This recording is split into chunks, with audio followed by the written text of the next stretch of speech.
Coming up next on Arizona Horizon, a big step today towards repealing Common Core standards. A national expert on cybersecurity will talk about data breaches and lessons learned. And the co-founder of Bloomberg News will discuss how business journalism is changing in the digital age. Those stories next on Arizona Horizon. Arizona Horizon is made possible by contributions from the Friends of Eight, members of your Arizona PBS station. Thank you. Good evening and welcome to Arizona Horizon. I'm Christina Estes. Ted Simons has the night off. The State Board of Education moved a step closer to tossing out Common Core standards. The board voted today to remove the copyright on the Common Core curriculum, a move that opens the door to repealing the standards. Here to tell us more is former Superintendent of Public Instruction Jaime Molera, who was also on the Board of Education, serving a couple of terms as president. Thanks for coming in. We appreciate it. Happy to be here. What does today's action mean? Doesn't mean a lot. Well, okay, thanks. See you later. It's very symbolic in nature. Even Governor Ducey today said it was a very much of a symbolic gesture. What they did is they said they were going to repeal Common Core and the Arizona Career and College Ready standards, but we're going to keep them until we modify them. So essentially, they're doing what they always have done, and what they always could do is they have the standards in place, they're not going away, but they can modify them. And that was, as you recall, one of the things Governor Ducey talked about, that he didn't want to get rid of this wholesale, unlike Superintendent Douglas. But he wanted to see a review of the standards and look at how educators, business leaders, folks would say, okay, what are good, real academic standards that we need to keep versus stuff that might be more political in nature. And so that's the process that we're under right now. So let's go back a little bit, because you were on the board, and explain how we reached this point, because we don't call it Common Core technically, although we kind of, in more casual conversation, call it Common Core, but the name changed and everything. Go back to 2010, right. You were on the board. What did you guys do? So it was somewhat analogous. What happened today to what happened at that time with then Governor Jan Brewer, where Governor Brewer came out and decreed, we don't have Common Core anymore in Arizona. What we have is the Arizona College and Career Ready standards. And then people said, well, wait a minute, aren't they the same standards? And aren't we going to test according to those standards? And isn't that what we're expecting schools to be measured against? Well, yes, but we changed the name. And so today the motion was, I hereby repeal Common Core Arizona Career Ready standards. But they're still doing the same thing. They're keeping the standards in place. So then what is the next step?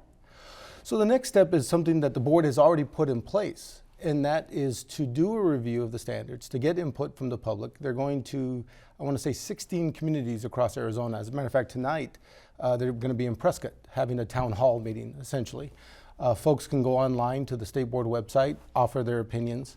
But the thing that folks, I think we're losing sight of is, what are we going to do with these standards? I mean, that's the key piece of this, in my opinion, and that we haven't talked a lot about because we've been stuck in this political drama between what's happening with Diane Douglas and the State Board. So hopefully, if there's any good that comes out of this, they can start to focus on what are the accountability mechanisms we're going to put in place because of those standards. So back in 2010, when you were on the board and you guys voted for these standards that changed from being called Common Core to Arizona Career and College Ready? Yes. What was it that you guys went through at that time? It wasn't like you just, pulled them out of a hat, right? Right. Well, this was a discussion that was taking place nationally. There was organizations and U.S. Chamber of Commerce, a lot of major education organizations, but there were a lot of groups saying, look, the standards that we had before, the AIMS standards that Arizona had, the instrument to measure standards, those were really a mile wide and an inch deep. And most educators came to us and said, those aren't really good standards, because when kids are graduating from Arizona high schools, even though they would get the diploma, they would pass the AIMS test, you had over 50% of those kids that were deficient in what they needed to be prepared for our universities. And even for our comm colleges, they had to take a lot of remedial courses to be ready in math and in language arts, reading and writing. And so the argument was, we need to do something. And it wasn't just educators saying this, it was the Arizona Chamber of Commerce that had been incredibly aggressive in saying we need these standards. The Greater Phoenix leadership, Greater Phoenix Chamber of Commerce, so all the major business groups were behind the push to say, look, we need better standards. We believe these, at the time, Common Core are much stronger. We need to move in that direction. We always believed, though, that they were going to be an evolving set of standards. And in education, you need to. They need to adapt with what kids need to know to be successful. That was always the intent. So explain the difference. I think this might be where sometimes people get confused, is what's the difference between standards and curriculum? So there's a big difference. And the curriculum is still set by the local schools, by the local school district, boards of education, or excuse me, local school boards, or charter schools. Charter schools are able to design the curriculum that they feel is important. That does not change, and that's been one of the myths around this whole national standards effort around Common Core, that the feds are coming in and they have the blessing of the United Nations and they're going to push these standards down our kids' throat as part of an international agenda to get education out of the hands of the United States. And it's kind of a silly argument, but it's an argument that's been perpetuated time and time again. But the curriculum development, which books they're going to use, how are teachers going to teach, what is the pedagogy in the classroom, that is still done at the local level. The state doesn't have any say over that, and certainly the federal government has no say over that. So the standards are basically outlines on what students are supposed to know or should know by certain grade levels. So how do we test those, and how do we know? And you said, they're meant to be sort of tweaked along the way. So a good example is kids need to have a good basis of how do they manipulate fractions. And usually that happens in middle school. If you can't manipulate fractions, I mean you can't multiply, add, divide fractions, you're going to be lost in algebra. Because in algebra, in order to deal with those formulas, you have to have those basic skills. Being able to test that and being able to determine whether or not those kids have those basic skills in order to be successful going into higher levels of mathematics, those are the kinds of things that we're trying to get at as a state. A big component is reading by the 3rd grade. How do we make sure kids have the basic literacy skills, the phonics awareness, those key pieces that will help them learn to read as they get into the higher levels of education. But you have to be able to test that, and you have to be able to measure that in a way that makes sense. So we have until, I think it's mid to late November, the State Board of Education is collecting input on Common Core, which is technically Arizona College and Career Ready. Right. What will they do with that? I mean, you sat on the board, so what do they do with that information? And then do you expect to see changes?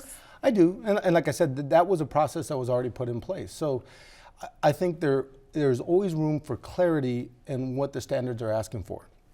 A teacher needs to know specifically what kinds of things are they expected, and quite frankly for parents too, what are some of the skills your kids need to have in order to be successful, in order to move on. But it goes back to that fact that I gave you earlier. When we have over half of our kids deficient in some of the core academic areas when they move on to higher education, after they receive a diploma from one of our schools, that's just, it should be, we shouldn't countenance that. That should be an unacceptable policy for the state. So we need to make sure that whatever the standards that we're moving forward with, how we're going to measure them, how we're going to hold folks accountable to those standards, and then how we're going to design a finance system that really gets kids career and college ready, if we're serious about that, and not just give out the rhetoric. In light of today's vote, what is the message to schools and to districts that have spent the past 4 years or so training teachers and making adjustments? Well, hopefully folks aren't going to listen to this program or read the paper tomorrow and just say, oh yeah, we threw that away and we're starting over. That's just not the case. That's just not the case. School districts and charter schools are going to continue to function under the current standards that we've put in place. Again, there might be some modifications to them. I do not see, based on what I've heard, based on what the testimony has been from our major education groups, major school districts around the state, even the Charter Schools Association, they're not asking for wholesale changes. They're saying that there's a very strong set of standards that we have. We can make them a little bit clearer, we can tweak them, but that's what we need to move forward with. Well, we'll certainly talk about this again. We'll count on you. I'm Jaime sure we Valera will. coming in. So Thank you much. very much.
It is an issue that impacts all of us, from the federal government and big corporations to the smallest businesses and individuals.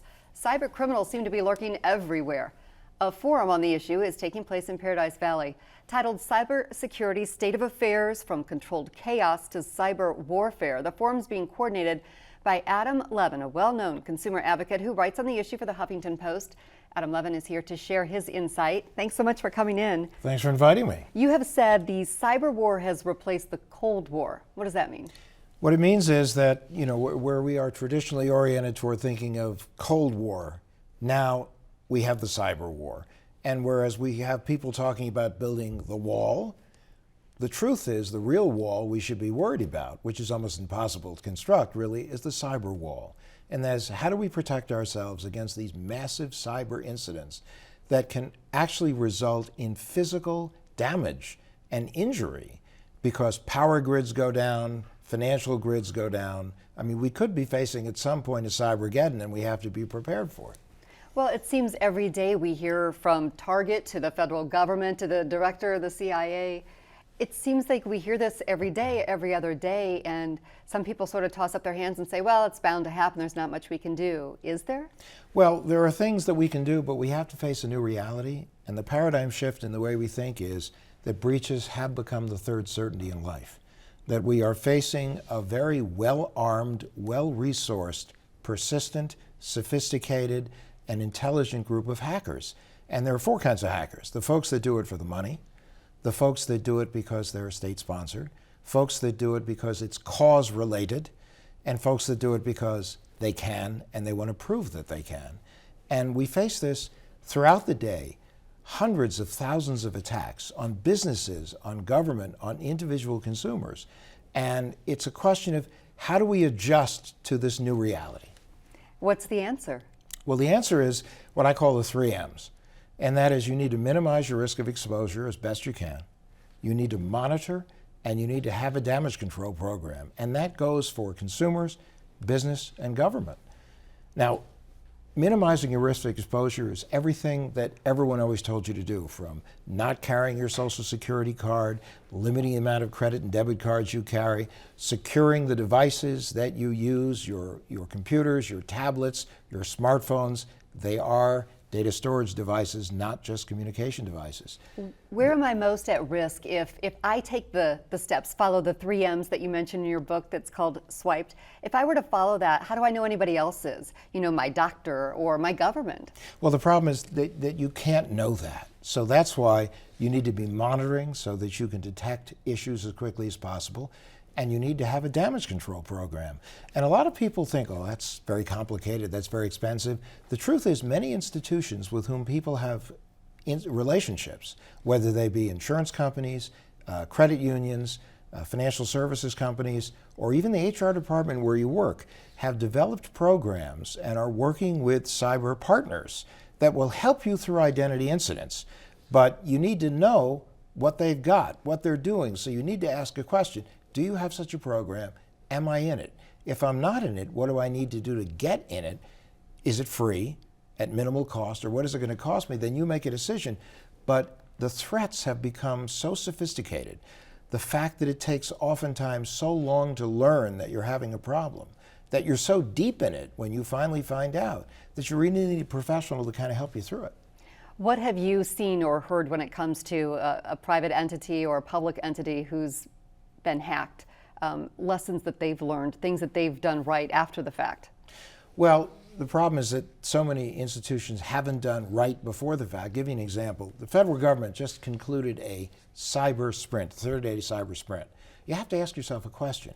After all the years, all the files, all the breaches, over 1 billion files have been breached containing personal information. Why are they now suddenly doing a cyber sprint? So lessons they've learned. Number one, encryption, encryption, encryption, and people don't do it. The second thing is data segmentation. For instance, the new paradigm is you are your vendor. If you look at Target, for instance, they got breached because a subcontractor to them got breached.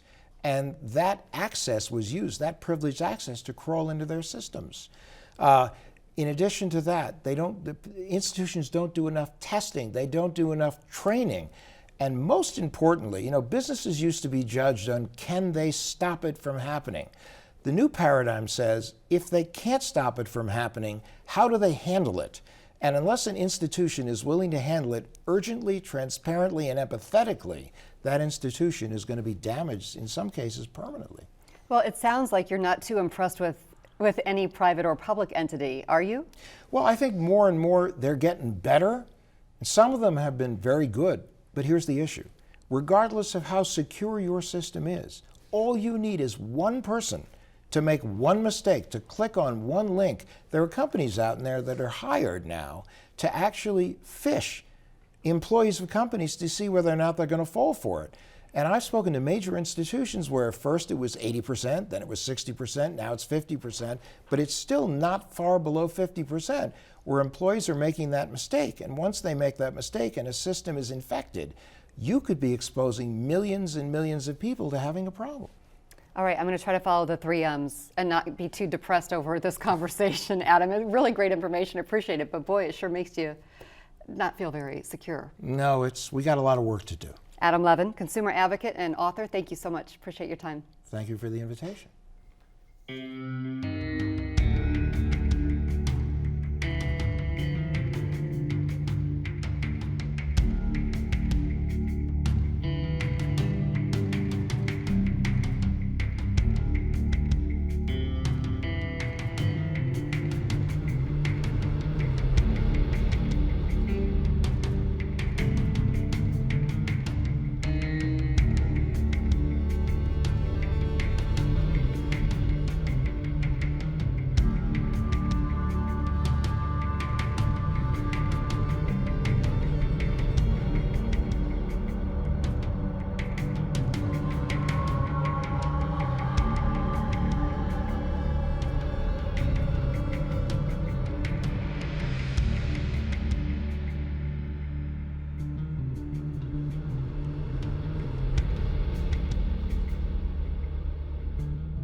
Bloomberg News is famous for its business coverage. Matt Winkler, the co-founder and former editor-in-chief, will speak to journalism students at Arizona State University tonight about covering the business world in the digital age. Here now is Matt Winkler. Thanks for coming in. We appreciate it. Thank you. You helped build Bloomberg News from scratch. You've certainly seen a lot over the past 25 years. How would you describe the state of the industry today? Well, it's more dynamic actually than it's ever been in my lifetime because everybody is confronting the same thing, how to get your business model to work. And that means it's change all the time. And everybody's experimenting. When it comes to online and all of the media outlets pushing and putting all of their coverage online, is that a good thing, a bad thing? What sort of impact is that having when it comes to information as well as revenue? Well, here's the thing. We all have these tools at our disposal, and that's how they should be viewed. So when we talk about being online, we're using tools. The thing that we must never forget is that in the news business, it's all about accuracy above all else. And we're living in an era now where people can say anything, and they do. And it's there forever, and it's not necessarily true. So you have a clash between misinformation and information. And the best news providers are going to be able to figure out the difference. Some critics say that online budgets are much smaller than a typical newspaper or a typical newsroom that puts on an actual show. And because they have to charge subscription fees and they rely heavily on advertising and that sort of thing, that they may be less critical when it comes to coverage. What do you think? You know, it was always true in the news business that there's certainly some element of entertainment. The risk today, though, is that news veers in the direction of entertainment more so than ever because it's in search of an audience, and that means ratings. And ratings don't necessarily have anything to do with accuracy.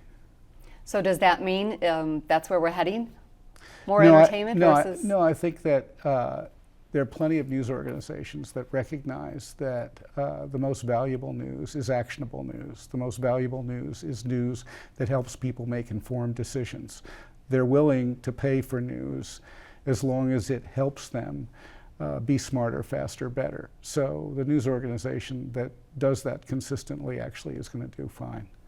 Let's move to social media, specifically Facebook. The Pew Research Center found about 30% of adults get their news from Facebook. And then an analytics company called Simple Reach found that it can drive up to 20% of traffic to news outlets. And then you've got people who work for Facebook who are sending you stories based on what you like or dislike or what you've read. Talk a little bit about that. Is that a good thing or a bad thing? Well, again, these are tools, and every news organization can take advantage of the tools to deliver more content in more different ways. And that's not a bad thing. Again, one has to distinguish between the content itself and the tools delivering the content, and they should never be confused. There was an editor, I think it was from the Washington Post, who described it as the unbundling of journalism and sort of equated what's going on now to the music industry when, you know, they would put out full albums, you buy the full album, and now it's buying a song. And then when it comes to journalism, rather than buy the whole paper or watch the whole newscast, you're buying just stories or reading stories. And I would say that music will never go out of style. And I would also say journalism at its best will never go out of style. Oh, well, I'm so happy to hear that. What do you think the lessons have been from the financial crisis, and when it comes to how to cover that? Business journalists, did they do a good job? Some critics say they didn't warn us. Well, some did. I mean, my own news organization, I think, was the first to introduce two words into the vocabulary: toxic debt. And toxic debt arguably was the biggest cause of the unraveling of the financial system, because we created all these instruments, financial instruments that really were very destructive. And we weren't the only ones to write about this, but this is something that anyone could have done just looking around. I mean, after all, the subprime mortgages were everywhere, and they were being bundled into bigger debt obligations that were then rated AAA, and they had no business being rated such. And that was the beginning of the end, unfortunately. What are you most concerned about when it comes to reporting in the digital age? Well, as I said earlier, you know, what bothers me is that people can say anything, because we're in an era of spontaneous expression, delivered spontaneously forever. And many things get said, and they're there forever. And unless they are scrutinized and challenged, they enter the public record. And what are you optimistic about? Well, we have the tools to mine data like never before, and that enables us to verify. You know, Ronald Reagan famously said as president, "Trust but verify." We can do more verification today with data than we ever did before. Is there an outlet that you look at and think is doing it right, that you're very proud of, other than Bloomberg, of course? Or you can tell us about Bloomberg. Like, when you look at the digital age right now and what's happening. Well, what I get excited about, and we do it, but lots of news organizations can do exactly the same thing, is that when I look at an issue or I look at an entity, we can bring lots of data sets to the subject and the discussion. And often that data, when one connects the data points literally, one can reveal that lots of assumptions that are being made every day aren't quite what people think they are. And that's a really valuable service. And we couldn't do that as easily or with such depth as we can today. It seems that when I see investigative reports and series and things like that, a lot of times foundations and nonprofits are involved in supporting that effort. Is that something that you think we'll see going forward more, or? Well, there's nothing wrong with great news getting support from anywhere it can get it, up to the point where it's, you know, compromised. And that's just something you never want to see. But you know, lots of nonprofits actually have an interest in making sure that the information that goes around and comes around is reliable and accurate. So I think that's a good trend, actually. Matt Winkler, co-founder of Bloomberg News and former editor-in-chief, we greatly appreciate your time. Thanks for coming in. Thank you. Tuesday on Arizona Horizon, we will hear from a filmmaker behind a documentary about Arizona's Groundwater Management Act. And it'll be time once again for our ever-popular look at science news with physicist Lawrence Krauss. That's at 5:30 and 10 on the next Arizona Horizon. Thanks so much for joining us. I'm Christina Estes. Ted Simons is back tomorrow. Have a great night.